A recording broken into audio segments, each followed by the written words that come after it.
अस्सलाम वालेकुम, मैं हूं आपका एस्ट्रोलॉजर सलीम समी। खुशामदीद सियासत और नजूम के ऊपर। आज हम फिर पाकिस्तानी चार्ट के ऊपर बात करेंगे। लास्ट टाइम भी हमने पाकिस्तानी चार्ट के ऊपर बात की थी और उसमें 2 मंथ का जिक्र किया था और मार्च की ट्रांजैक्शन की बात की थी। तो उसके बाद देखा कि आपने खान साहब के मुंह से भी 2 महीने सुने और बेशतर चैनल्स में भी आपने 2 महीने सुने। तो आज इसको फिर हम डिटेल के साथ देखते हैं और आपको गाइड करने की कोशिश करते हैं कि किस तरह जो है चीज़ें होती हुई नज़र आएंगी आपको। अब ये जो चार्ट है, ये जो अंदर का चार्ट है, ये पाकिस्तान का जब 14 अगस्त 1947 का ये वो चार्ट है, और ये जो बाहर है ये चार्ट जो है ये आज का जो ट्रांजिट है इसके ऊपर है। अब आप ये देख लें, पाकिस्तान के 4th हाउस में मरकरी है, सैटर्न है, वीनस है, सन और प्लूटो है। प्लूटो के साथ जन्म का जो प्लूटो है उसके ट्रांजिट के प्लूटो के साथ ऑपोजिशन हो रही है। जो जन्म का नेपच्यून है उसके साथ जो है जो ट्रांजिट के नेपच्यून के साथ ऑपोजिशन हो रही है। इस नेपच्यून ने राहु को क्रॉस करना और इस नेपच्यून ने जो है केतु के साथ कंजक्शंस करना है। अब पाकिस्तानी चार्ट के अंदर अगर हम देखें तो ट्रांजिट में मरकरी और वीनस जो है वो 4th हाउस से निकल चुके हैं। सन का जो ट्रांजिट है इधर हो रहा है, ये सन का ट्रांजिट है जो कि इधर इस वक्त हो रहा है। जो ट्रांजिट के चार्ट के साथ देखें तो ये षडाष्टक बना हुआ है, यानी कि ये उसके छठे घर में आया हुआ है।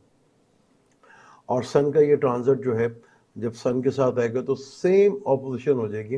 यानी पाकिस्तान का जो जितने भी प्लैनेट हैं 16 अगस्त के बाद जब सन इधर आ जाएगा तो जितने भी प्लैनेट मरकरी और वीनस जो पाकिस्तान के बर्थ के चार्ट के अंदर बैठे हुए हैं वो ट्रांजिट के सैटर्न के साथ ऑपोजिशंस करेंगे। सन का ताल्लुक गवर्नमेंट से होता है और सैटर्न का ताल्लुक जो होता है आवाम से होता है। यहाँ आवाम और गवर्नमेंट की जो है आपस में ठीक ठाक जो है वो जंग जो है वो नज़र आती है, क्योंकि सरकार जो है भरपूर तरीके से आवाम के ऊपर फिर कोई प्रेशर डालेगी, फिर कोई बम जो है महंगाई का गिराएगी, जिससे आवाम के अंदर एक रिएक्शन जो है वो बड़े लेवल का पर देखने को आपको मिलेगा।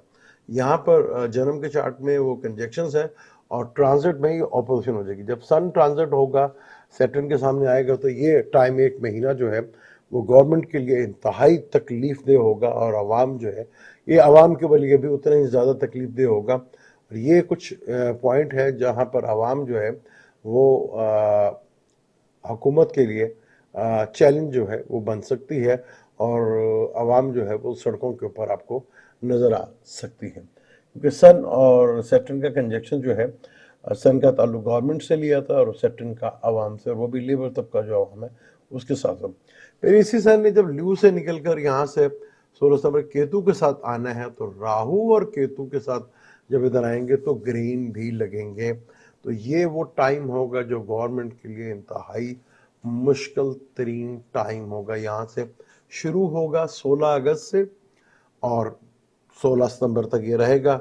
ये एक टाइम बहुत मुश्किल है, क्योंकि यहाँ पे अवाम का एक बड़ा रिएक्शन जो है हुकूमत को यहाँ पर देखना पड़ेगा। फिर केतु के साथ आएंगे तो ग्रीन। यहाँ पे हुकूमत के लिए ये 2 महीने कुछ ऐसे ही हैं कि यहाँ पे भी हुकूमत जो है वो तख्ता जो है हुकूमत का उतर सकता है और गवर्नमेंट यहाँ से जा सकती है, और एक अवामी प्रेशर का ठीक ठाक असर जो है वो देखने को मिलेगा यहाँ पर, जिससे आपको काफ़ी चीज़ें जो है वो वहाँ पर आपको नज़र आएंगी। जब सन इधर आ जाएगा तो राहु के और जुपिटर का जो ट्रांजिट का जुपिटर है इसके साथ जो है ये केंद्र में होंगे और चीज़ें जो हैं वो काफ़ी हद तक जो है प्रॉब्लमैटिक साबित हो सकती है। क्योंकि सैटर्न भी केंद्र में होगा और यानी नफ्स को काफ़ी ज़्यादा तकलीफ होगी, क्योंकि मार्स जो है अभी 26 अगस्त को इधर आ जाएगा जमनाए में। जब जमनाए में आएगा तो पाकिस्तान के बाय बर्थ चार्ट में मार्स जमनाए का ही है, यूरेनस के साथ और मून के साथ। तो ये तीसरा घर सोच का, जमनाए का जो घर होता है वो सोचों को भी तब्दील करता है, माइंड ऑफ चेंज करता है। मून का ताल्लुक भी बदलाव से होता है, तो हमारे ताकतवर हल्कों की तरफ से कहीं ना कहीं जो है वो एक बदलाव और एक सोच जो है वो तब्दील होती हुई दिखेगी आपको और वो नजर भी आएगी आपको। ट्रांजिट का जो जुपिटर है जब ये रेट्रोग्रेड भी इन्हीं अरसे में होगा, सितंबर के मंथ में ये रेट्रोग्रेड, एंड ऑफ अगस्त और सितंबर में ये रेट्रोग्रेड होगा, और ये 1 महीना बहुत ही खतरनाक, यानी हुकूमत के लिए कहीं भी कोई अच्छी खबर जो है क्योंकि ये हुकूमत जिस टाइम पर बनी थी उसका जो चार्ट था वो भी इतना ज़्यादा स्ट्रॉन्ग नहीं था। तो यहाँ पे आने वाले हालात जो हैं कुछ इसी तरह लग रहा है कि आने वाले वक्त हालात जो हैं हुकूमत के लिए काफ़ी परेशानी का बायस बन सकते हैं।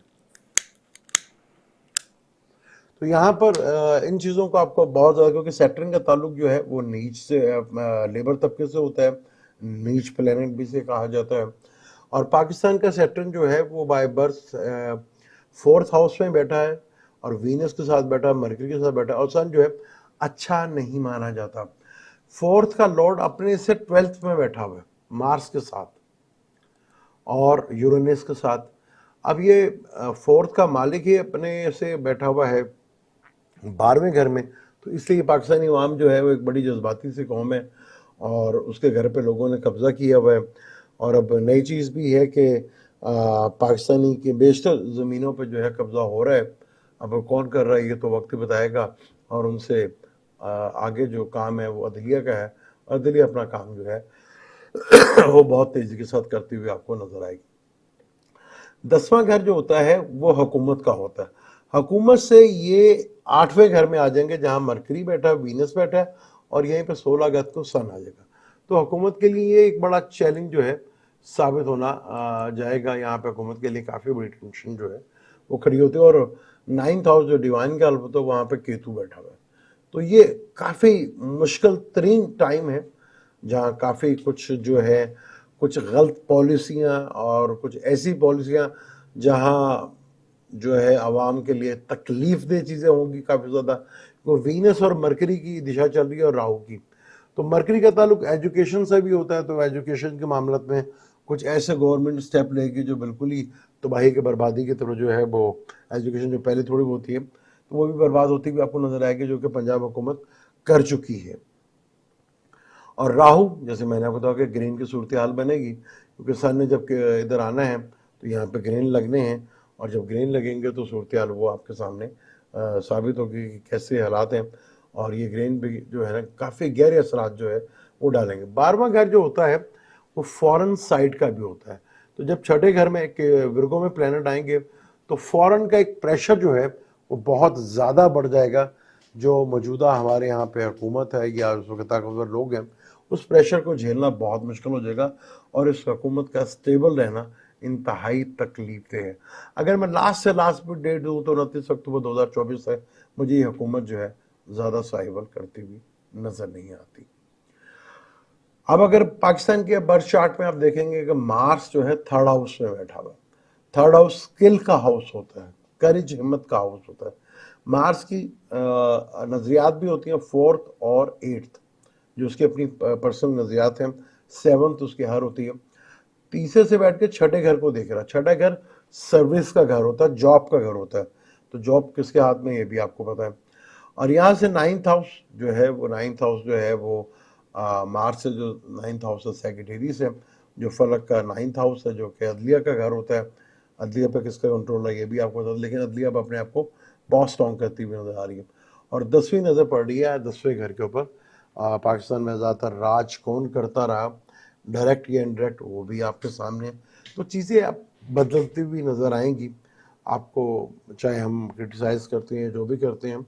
लेकिन आप देखेंगे कि अब इदारों में एक बहुत बड़ा बदलाव जो है वो नज़र आएगा। एक सोच की तब्दीली नज़र आएगी जो कि हुकूमत के लिए काफ़ी बड़ी परेशानी साबित होगी।